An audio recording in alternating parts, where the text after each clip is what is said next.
El expediente comienza con un nombre que cambia. En los documentos del gobierno de Oaxaca de 2024 aparece como Corredor Zapoteco. En un llamado a consulta ciudadana emitido el 22 de junio de 2026 por el presidente municipal de Cimatlán de Álvarez, Javier Barroso Sánchez, la misma obra se anuncia como Corredor Vial Bin-Nizá.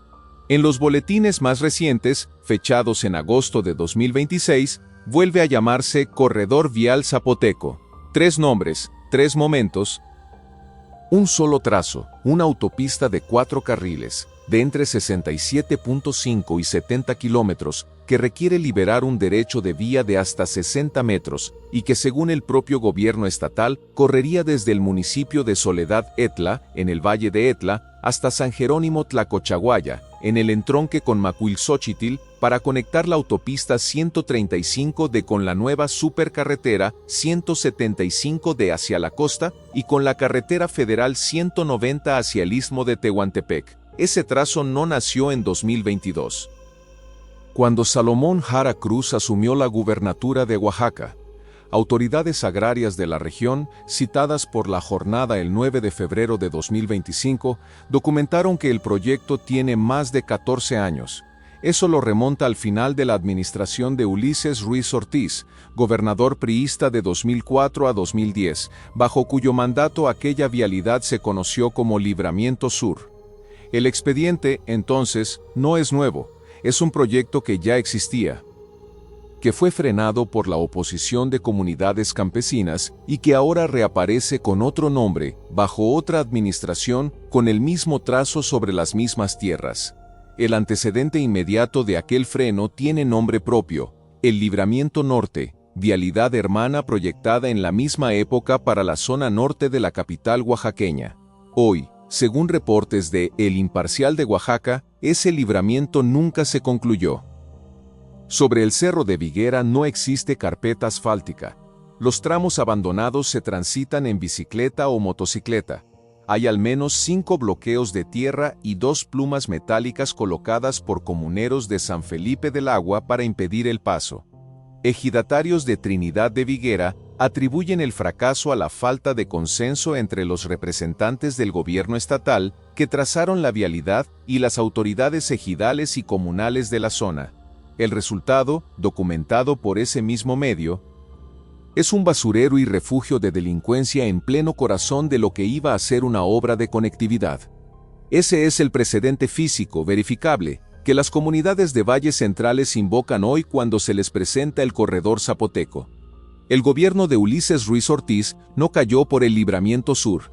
Cayó, o mejor dicho, terminó su periodo entre cenizas, tras el levantamiento social de 2006, un paro magisterial que escaló hasta convertirse en la Asamblea Popular de los Pueblos de Oaxaca. Con un saldo oficial de al menos 17 muertos, otros conteos elevan la cifra a 27, centenares de heridos y más de 160 personas detenidas en un estado que permaneció meses bajo control de barricadas populares. Ese es el contexto político en el que se congeló originalmente el Libramiento Sur. 16 años después, bajo una administración de signo partidista distinto, Morena, no el PRI, el mismo trazo regresa a la mesa. Salomón Jara Cruz gobierna Oaxaca desde el 1 de diciembre de 2022. Con un periodo de 6 años sin reelección que concluye el 30 de noviembre de 2028. Fue su gobierno el que rebautizó el Libramiento Sur como Corredor Zapoteco, según documentó el Universal Oaxaca en febrero de 2025, a partir de la denuncia pública de 18 comunidades zapotecas y mixtecas reunidas en Santa Catarina Quiané. En esa conferencia, representantes agrarios enumeraron los impactos previstos: deforestación, riesgo para especies endémicas en peligro de extinción, desaparición de mantos acuíferos, desplazamiento de biodiversidad, daño a caminos cosecheros y pasos de agua, y afectación social y cultural. La misma denuncia incluyó un señalamiento puntual: el proyecto fue diseñado, elaborado y aprobado a espaldas de los pueblos zapotecos y mixtecos de los valles centrales. El mapa de esa denuncia no es abstracto. Según La Jornada, el trazo cruzaría el Valle de Etla hasta el entronque con la supercarretera a la costa, pasando por Villa de Saachila. Cuilapam de Guerrero, Santa Catarina Quiané, Santa María Asunción Roaló, San Pedro Ixtlahuaca y Reyes Mantecón, entre otros puntos, sobre tierras agrarias con propiedad legalmente acreditada. El mismo medio documentó que la obra afectaría a 18 ejidos y comunidades agrarias dedicados principalmente al cultivo de productos básicos para el consumo regional, en lo que las propias autoridades agrarias describieron como las tierras más fértiles de los valles centrales.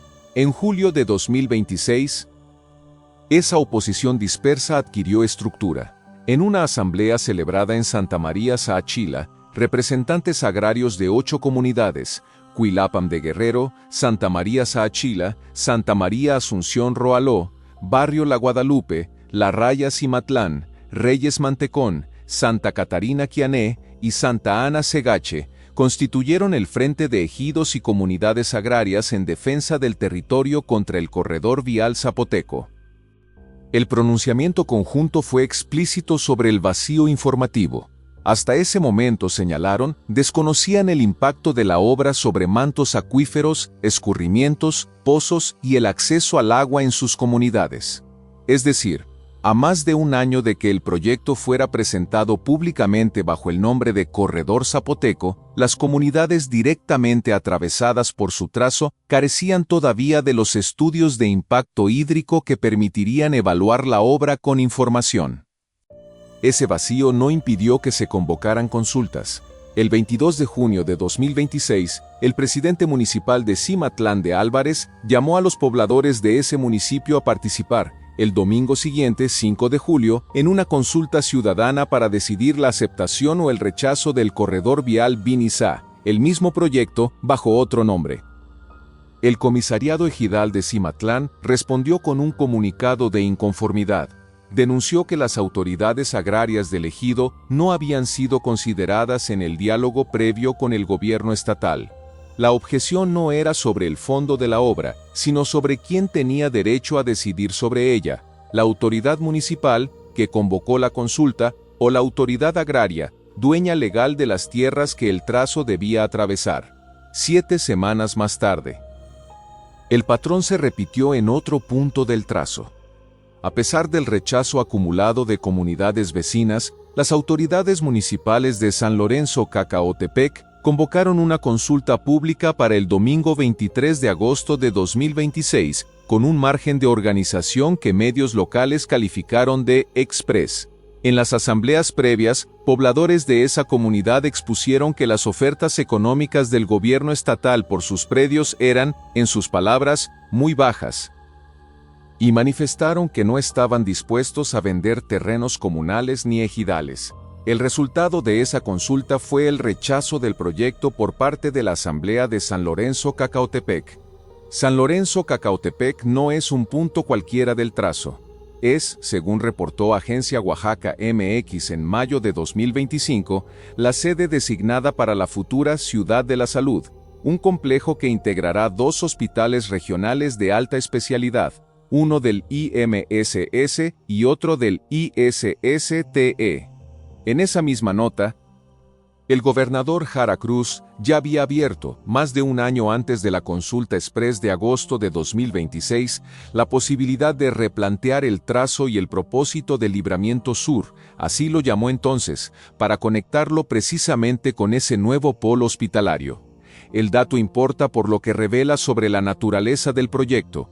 El trazo de una autopista concebida originalmente hace más de una década para desahogar el tráfico de carga y turismo de la capital fue reformulado, según las propias declaraciones del gobernador, en función de un desarrollo inmobiliario e institucional posterior, antes de que las comunidades afectadas conocieran siquiera los estudios de impacto ambiental e hídrico correspondientes. La reacción del gobernador al rechazo de Cacaotepec, documentada por Oaxaca Capital el 24 de agosto de 2026, cierra el círculo de esta segunda parte del expediente. Jara Cruz afirmó que respetaría la decisión de la Asamblea, pero de inmediato cuestionó esa misma determinación y dejó constancia pública de que su gobierno no daría por cerrado el tema. Sostuvo que el corredor zapoteco podría no construirse durante su administración, pero que en 5, 10 o 20 años podría convertirse en una necesidad. La frase, pronunciada apenas horas después de que una comunidad ejerciera su derecho a decir que no, coloca el proyecto fuera del tiempo de cualquier consulta puntual. No se trata de una obra que se decide en una asamblea dominical, sino de un trazo que el Estado se reserva el derecho de reactivar en el momento que considere oportuno, sin importar cuántas veces haya sido rechazado. Hay una tercera pieza en este expediente, y es la que conecta el trazo carretero con otro tipo de concesión sobre el mismo territorio, una investigación citada por la organización Educa Oaxaca. Con base en trabajo académico de la UNAM, vinculó el proyecto del Libramiento Sur con el contexto de expansión minera en los valles centrales, región que concentra decenas de concesiones vigentes de exploración y explotación. Documentos periodísticos independientes, recogidos por medios como El Universal Oaxaca y por la organización Biodiversidad en América Latina, establecen que en el estado de Oaxaca se han otorgado más de 2 centenares de concesiones mineras para la extracción de plata, oro, cobre y zinc, y que los valles centrales, la misma región que atraviesa el corredor zapoteco, es la que concentra el mayor número de esas concesiones. 2 empresas dominan ese mapa. Minera Cuscatlán, filial de la canadiense Fortuna Silver Mines, que opera el proyecto San José, en San José del Progreso, y Don David Gold México, filial de la estadounidense Gold Resource Corp., agrupada en lo que esa compañía denomina Oaxaca Mining Unit.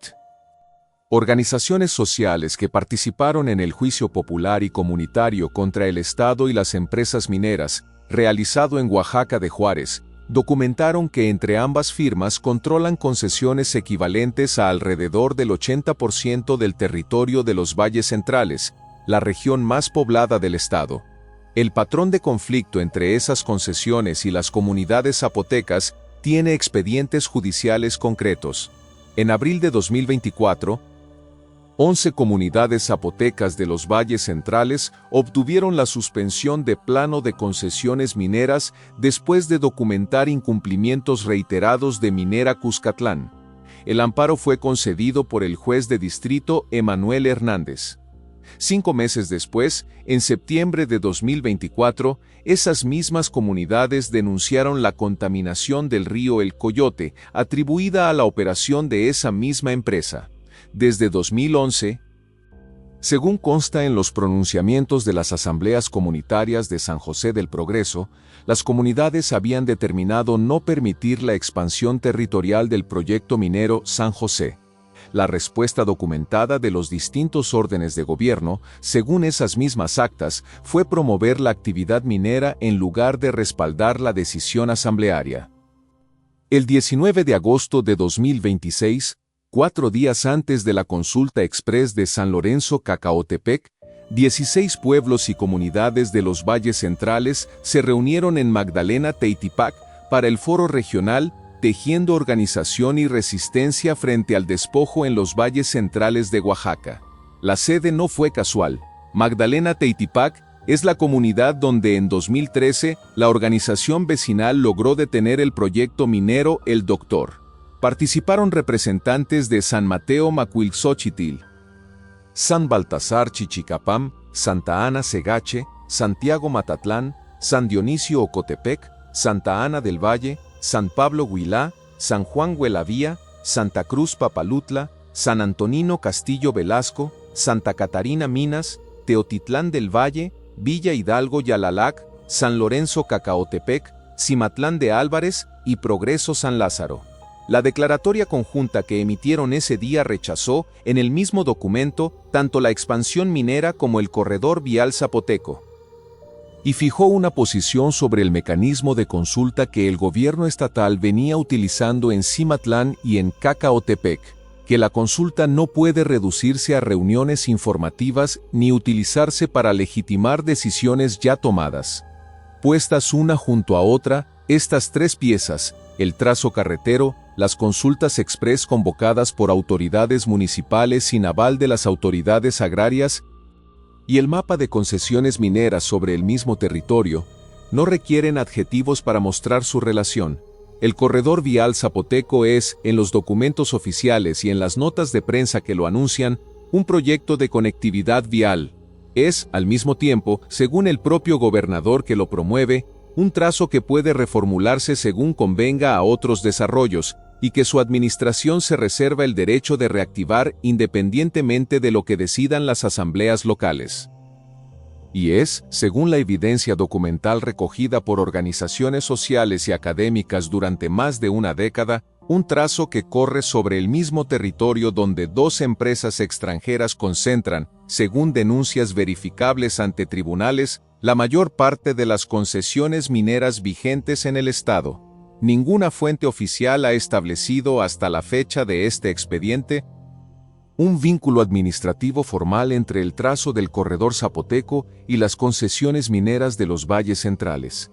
Lo que sí existe, documentado en actas de asamblea, comunicados de comisariados ejidales, resoluciones judiciales y declaraciones textuales del propio titular del Poder Ejecutivo Estatal.